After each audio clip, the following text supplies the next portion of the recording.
La valorisation d'une société introduite en bourse dépend tout à la fois de ses caractéristiques, et donc de l'attrait qu'elle exerce sur le marché, mais aussi de l'appétit des investisseurs en actions nouvelles. Dans les compositions de portefeuille généralement observées, apparaît un biais en faveur des titres de proximité.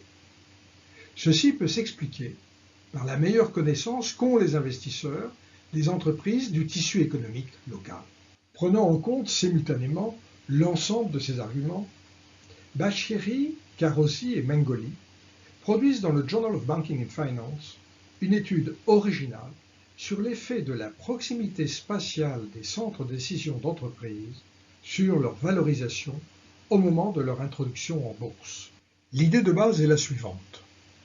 Dans un pays, figuré ici par l'ovale gris, il peut exister des zones, comme la verte, où les sièges sociaux d'entreprise, les étoiles rouges, sont nombreux et proches géographiquement.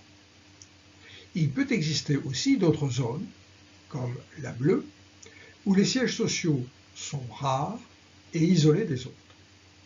Pour les investisseurs locaux, l'introduction en bourse d'une nouvelle entreprise peut être perçue différemment. Si l'introduction concerne une entreprise présente dans une zone isolée, bleue, il y a matière à satisfaire le biais local, car les titres de ce type sont rares. L'effet devrait être positif sur la valorisation du fait de la forte demande. En revanche, si l'introduction concerne une zone où il y a une forte concentration d'entreprises, l'intérêt ne sera que marginal.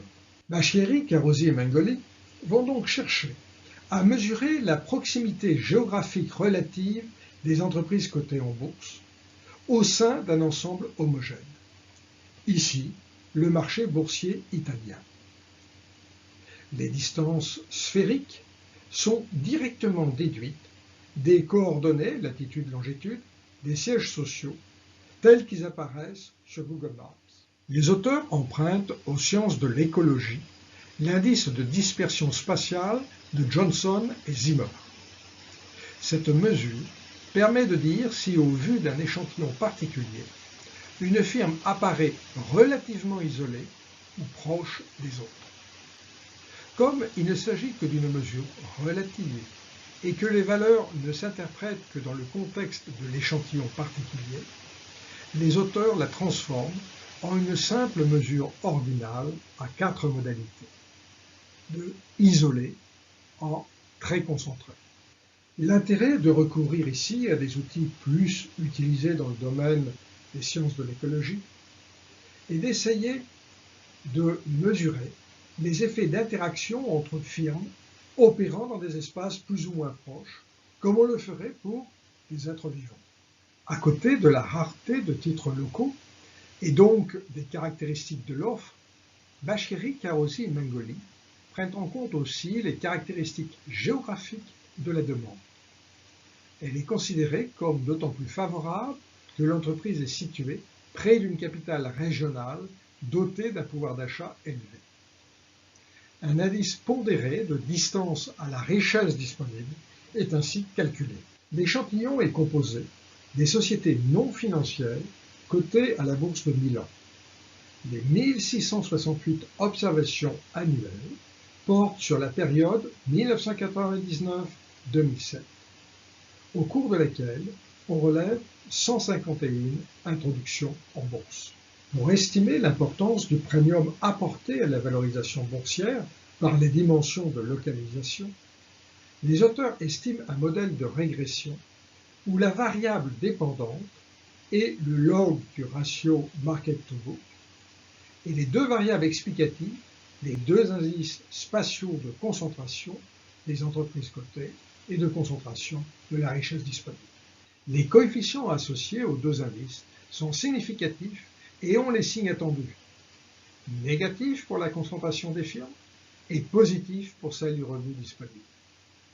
Par ailleurs, estimés à la moyenne des deux indices, 2,067 et 2,828, leurs deux effets cumulés représente plus de 64% de la moyenne du ratio market to book sur l'échantillon. L'analyse par régression est étendue en décomposant l'indice de concentration spatiale en son niveau précédent et la variation dans l'année suite aux introductions et aux radiations.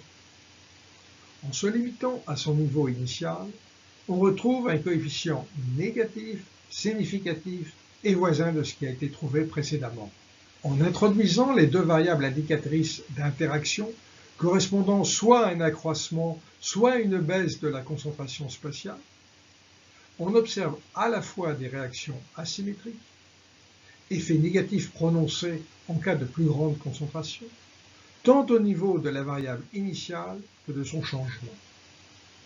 Enfin, la variable d'interaction niveau initial changeant est positive en cas d'accroissement et négative dans le cas opposé, indiquant que les effets sont plus modérés pour des niveaux initiaux élevés. Une entreprise de plus ou de moins cotée a peu d'importance quand il y en a déjà beaucoup. Au total, l'ensemble de ces résultats conforte l'hypothèse d'une demande de titres alimentée par des biais locaux. En conclusion, cette étude fait un emprunt original aux travaux de l'écologie et cette transposition permet de produire des résultats empiriques qui soutiennent l'hypothèse de l'existence d'un biais local des investisseurs. Plus encore, elle montre que les mouvements à la cote, introduction et radiation, affectent les valorisations d'entreprises opérant dans un environnement géographique voisin.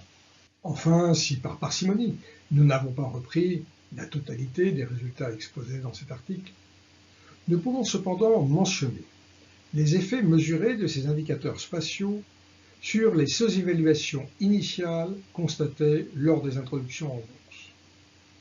Ces sous-évaluations sont moins marquées lorsque la société introduite rejoint de nombreuses sociétés cotées voisines, et plus fortes dans les cas opposés.